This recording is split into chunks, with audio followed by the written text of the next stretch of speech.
23P48, request of Councilman Thomas to address the council regarding the following item, Mendon Road land purchase. Thank you, Madam Clerk. Thank you, Council President. Council colleagues, I want to address a serious matter that has been weighing heavily on my mind. The recent purchase of 4.9 acres of land for $1.13 million on Mendon Road by the mayor and her administration without any notification, discussion, or approval from the City Council has left me deeply concerned. And I believe it is crucial that we discuss this issue openly and honestly. First and foremost, I want to express my dismay at the fact that we, the Council, were completely excluded on every aspect of this purchase. As members of this Council, it is our responsibility to oversee every penny that is spent in our city. Yet we were kept in the dark, and I find this unacceptable.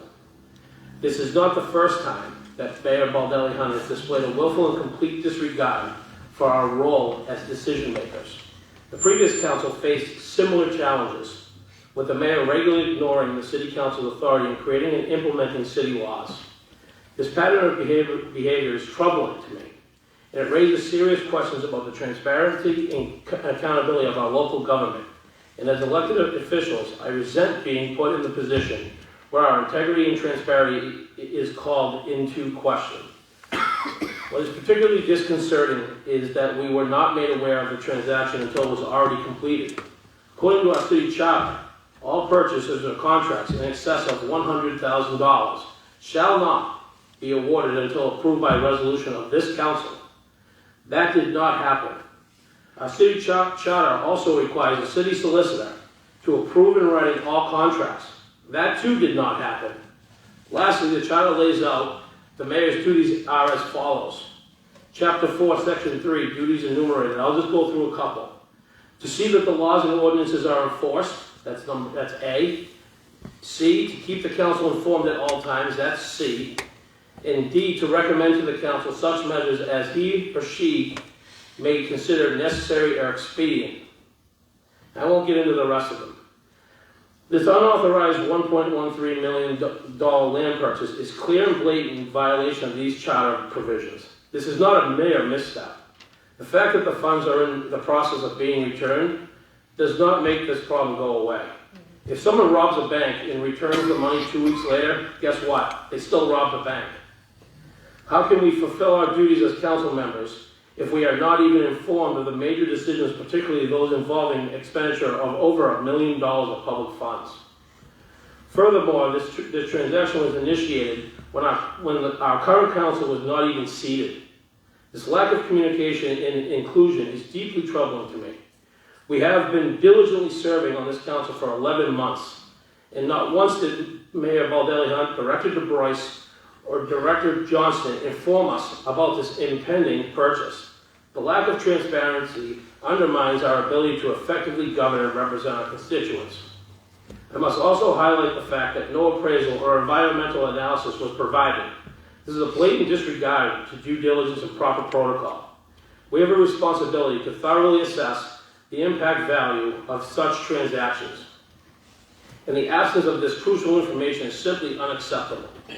Despite my repeated requests, the administration has failed to provide necessary communications and documentation regarding this property. The lack of cooperation is deeply concerning and raises even more questions about the administration's actions. Colleagues, we cannot sit idly by and allow this to continue. We have the power to investigate and hold accountable any officer, department, or agency of this city. It is our duty to exercise this power and demand truth in the facts. I will not be deterred by any claims that we are interfering. These are tactics used to conceal the truth, and we must not tolerate them. Our city deserves better, and it is our responsibility to provide better. Let us come together and demand the transparency, accountability, and respect that our constituents deserve. We cannot allow this pattern of exclusion and secrecy to persist. It is time to take action and ensure that our voices and our role as council members are respected and valued. Thank you for your attention to this matter. And with that, I have some questions for the directors that clearly serve at the mayor's pleasure and not the city's, in my opinion.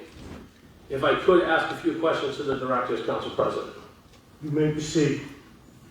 Director DeBrois, I understand that you may deem my questions to be interfering in the conduct of your department, but I need answers to the following questions, most of which require a yes or no response. Number one, did you sign and execute an official closing documents in connection with the $1.13 million purchase of a vacant land on Mendon Road from R&K Building Corporation?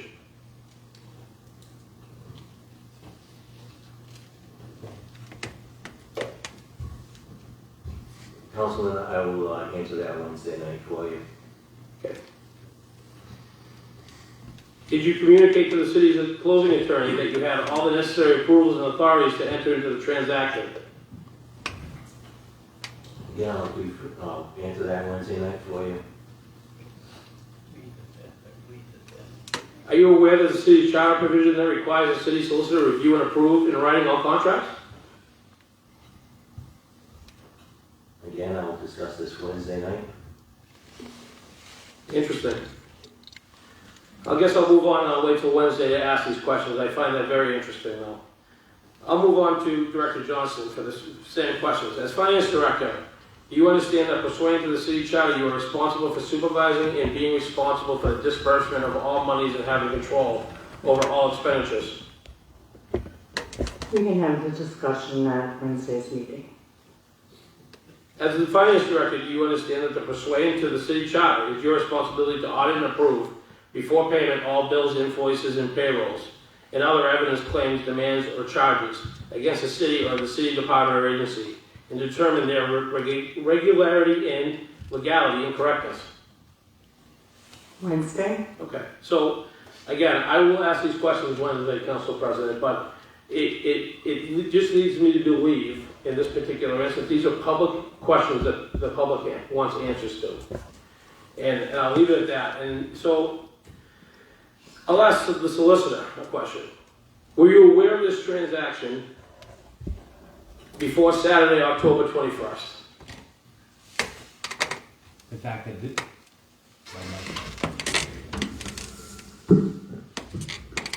I was not aware that a closing occurred. Thank you very much for your answer. I have one last question. Director D'Agostino, were you aware of this land transaction before Saturday, October 21st? No. Thank you, sir. I have nothing further, Council President. Thank you. 23P49, request of President Beauchamp to address the council regarding the following item, land purchase on Mendon Road. Thank you, Madam Clerk. I don't have anything prepared as eloquent as Councilman Thompson, but, you know, I'm just going to say, as a councilman for the last 11 months, but prior to that, 11 years, I take the job seriously, and I appreciate all the emails, the calls, some good, some bad, some ugly, all of them, right? And I addressed ones that I thought needed to be addressed when they were respectful. Others I didn't because they were not respectful. But as a councilman, as every one of us up here sits, we should get answers to questions without being told you're interfering in a public forum as this. And I can appreciate the directors deferring to Wednesday because we gave them that opportunity. But at a council meeting, when you're just asked a direct question, it's our right to ask that question. So you can choose to do it Wednesday night, but those questions will be answered. And some of the questions that I wanted to ask tonight, will be Wednesday night too. The most disappointing thing that I found is that as a councilman and as a friend, an associate, close friend with the mayor, none of this was talked about to me, to the people that it should be talked about, which is the Director of Public Works, the city solicitor, and that's a problem. I mean, just the perception of this whole deal, if you never were involved in politics and you were just looking from outside, stinks. And we can't have that. You know, of all the good things that we've done, this council, prior councils, Councilman Ward and myself for many years, it gets like washed away with something that we're seeing now. And it's just, it's sad, really. It's really sad. And, you know, my main concern with the mayor is her health, because we all know what happened recently, right? 4 months ago, 5 months ago. And I know the pressure that she's under, the pressure that directors are under, and the pressure that we're under at times. And it can be unrelenting, whether people say the truth or not. I mean, you can't believe everything you hear, as I said before, on the internet. You can't believe everything you read. And we're going to get to where all the facts come from. And I give great credit to our solicitor, who immediately was proactive in saying this was not done properly. And he got to the bottom of things in emails to us as council people. And I respect that, and I thank him for that. But again, everywhere I go, and you know, I'm in construction, I drive around a lot, there are people talking to me that have no idea about what goes on in Woonsocket except whether they see in the papers or see in the news. And I can tell you, it's disheartening to say, today, I'm from Woonsocket, when we have this happening. That's a problem. So I'll leave it at that. I appreciate everybody working hard. And we'll get to the bottom of this, and we'll figure out where we're going to go. And thank you. Councilman Ward. Just a moment of your time. Yes. I think the public knows I'm the sole survivor from the last election that voted to remove the mayor, and I just want to thank all of the members of this council for taking an open-minded approach to being determined to get to the bottom of this transaction and do what I think we all think and believe is the right thing in this situation. And I am optimistic that this council will treat this issue appropriately.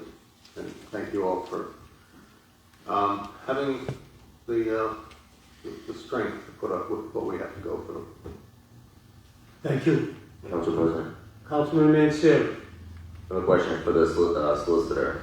So you heard Councilman Thompson's questions for the employees, and those questions are going to be answered in closed session, and the minutes will be sealed.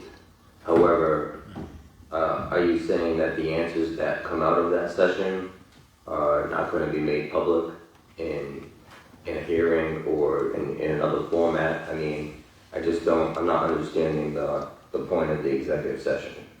I guess I know that if it was based on job performance and character and physical, mental health, I mean, that's one thing, but we're trying to just get answers as to what happened and how it was happened. So I know that it's posted already, so there's not much debate about it, but I'm struggling trying to find how that applies to this case. Sure. Solicitor, before you comment, Councilman Mansur, we will have a public session after our closed session to answer questions that can be answered in public and should be. I think that was the misstep that I had last time, that we need to discuss some of those things in public. As far as personnel, as far as job performance, they have a right as employees to have that in a closed session. And that's where that's going to go. There'll be other discussions, as we just heard. But I think, and the solicitor can opine on it, as one council person, we will have those answers made publicly that can be made publicly, as far as questions to how this transaction went. Solicitor? Agreed. So if we were dealing with job performance, okay, and things of that matter, so that could be held in executive session at the request of the employees. However, that said, their answers as to facts as to what happened those are gonna be made public. Those facts are gonna be made public, right? So I don't want the public to think that answers that are given in executive session as to facts, as to what happened or what didn't happen, is gonna be kept from the public. The public's gonna have the right to know, and they will know. It's just that there's some overlap here. So I think you're gonna ask some questions, and then they go to job performance, or why things happened and didn't happen. That's fine, they have that right, they've exercised that right. I put them on notice, and they exercise that right. But I want the public to know, and I want the council to know, that those facts will come out. So you will guide us as to how to, what can be revealed? Yes, from that meeting? absolutely. Okay, thank you. Thank you. If there's no further business, then make a motion to adjourn. Second. Motion by Councilman Thompson, motion by Councilman Anseri, second by Councilman Thompson to adjourn. All those in favor? Aye. Those opposed, the ayes have it. Thank you.